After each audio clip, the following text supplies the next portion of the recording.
Yeah, it's unexplained. That's good.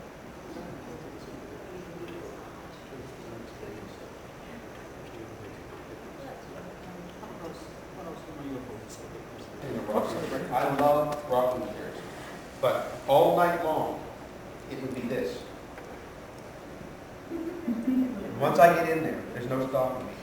So I'll say to you, a little over 40 years ago, Helen Creighton published this book called Blue Nose Ghosts. And it's still one of the consistent bestsellers in Canada today. Because when Helen Creighton first brought out this book, there were not a lot of people who had collected the ghost stories that were bringing them back out to the public.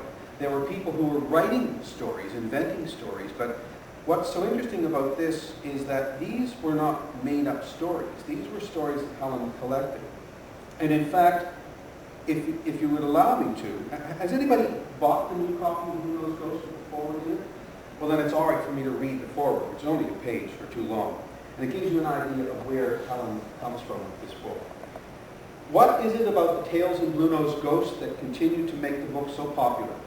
Helen Creighton didn't set out to collect tales of the supernatural. They initially came her way as subtopics offered while she was collecting traditional songs in the Maritimes. But people became very comfortable with Helen and began sharing their most intimate experiences of ghosts, witches, buried treasures, and forerunners. Not everyone can get people to open up and talk about things others might find odd or even evil. It's a rare gift. Helen offered a sympathetic ear and eventually grew to have a strong belief in the supernatural herself. As she wrote in her autobiography, A Life in Folklore, having a number of strange things happen in my own life, I suppose I am in tune with the subjects. That's the end of her quote. Those who shared their stories with her felt comfortable in knowing they wouldn't be derided. One man from whom Helen collected told her, in fact, I'll add a little bit to the story, she went down to the Seabright area, just in the south of Halifax, and wanted to get a man to sing songs and tell stories for her. And he said, no, I don't do that anymore.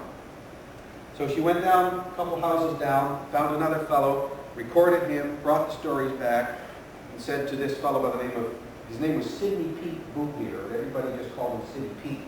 And she said, well now, will you sing for me? No, he said, I told you I wouldn't sing for you. She said, well now, so down the road, he just sang a song for me. So she got up the tape recorder and she played it. Well, gee, if he can do it, I can do it. So he ended up singing a few songs and telling her stories, and this is what he said. You have a way about you. You could charm the devil. And that's the way that she was. Charming, no doubt, but she wasn't so certain the book was a good idea when she completed it. When she had assembled what was a most remarkable collection of tales, many of the people who had shared them thought they were true. But how would the public receive these stories? Blue Nose Ghost hit the bookstores in time for the 1957 Christmas market and was an instant hit. Readers began to send Helen more tales, and she soon became known as the Ghost Lady. Numerous editions and projects developed as a result of the book's success. In 1959, CBC Radio began an 8-part series dramatized from some of the book's most bizarre tales. In 1966, CBC Television shot a film called Lady of the Legends that followed Helen as she collected songs and stories from Maritimers, and the movie used several examples from Blue Nose Ghosts. The book has been the subject of countless school book reports and continues to be a summer camp favorite that still scares the wits out of young people. And this year, the Glasgow Library in Dartmouth will hold its 20th annual ghost story writing contest for young writers inspired by tales of Blue Nose Ghosts. Scholars have had high praise for the work as well. American folklorist Horace Beck said it is perhaps one of the most worthwhile studies of the occult and its effects upon a people that has been done in some time. In 1982, Helen's friend and eminent folklore scholar Herbert Halpert wrote that her Blue Nose Ghost is one of the most scholarly books we have on the subject in North America because it's human.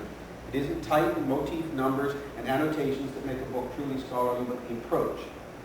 And that, I believe, is the strength of Blue Nose Ghosts, Helen's approach. The stories found in these pages were not invented, nor did she write them in the literary sense. What she did was transcribe them from actual oral narratives.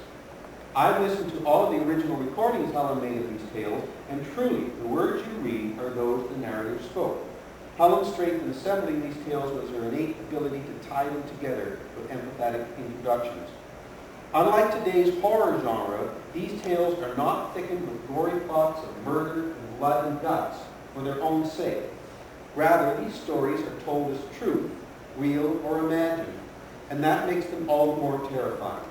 Tales told as truth are far scarier than invented plots. Besides, they aren't all dark. Helen certainly had a light side when it came to sharing some of these stories. Many Dartmouth citizens remember childhood visits to Helen's family home, Evergreen, on a dark Halloween night. After knocking on the door of the large Victorian mansion, they would be welcomed into the vestibule by Helen, dressed as a witch. There, Canada's ghost lady would sit and regale the trick-or-treaters with tales from her book. Helen Creighton died in 1989, but her legacy lives on. We may not be able to hear Helen tell these stories in person any longer, but the voices of those who shared their tales of the supernatural are captured forever in Bluenose Ghosts. There are often really scientific explanations for things. But I always say to people one of two things. Yes, a lot of these stories can be explained as natural circumstances that we're just interpreting as supernatural. But there's always the stories that aren't.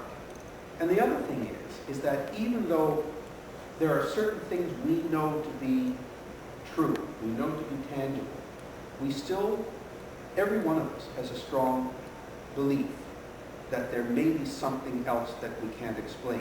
I've talked to countless people and they say, well, I'm fine, I have absolutely no superstitions whatsoever. I'm not one of those crazy people, and I hope I'm never proven wrong.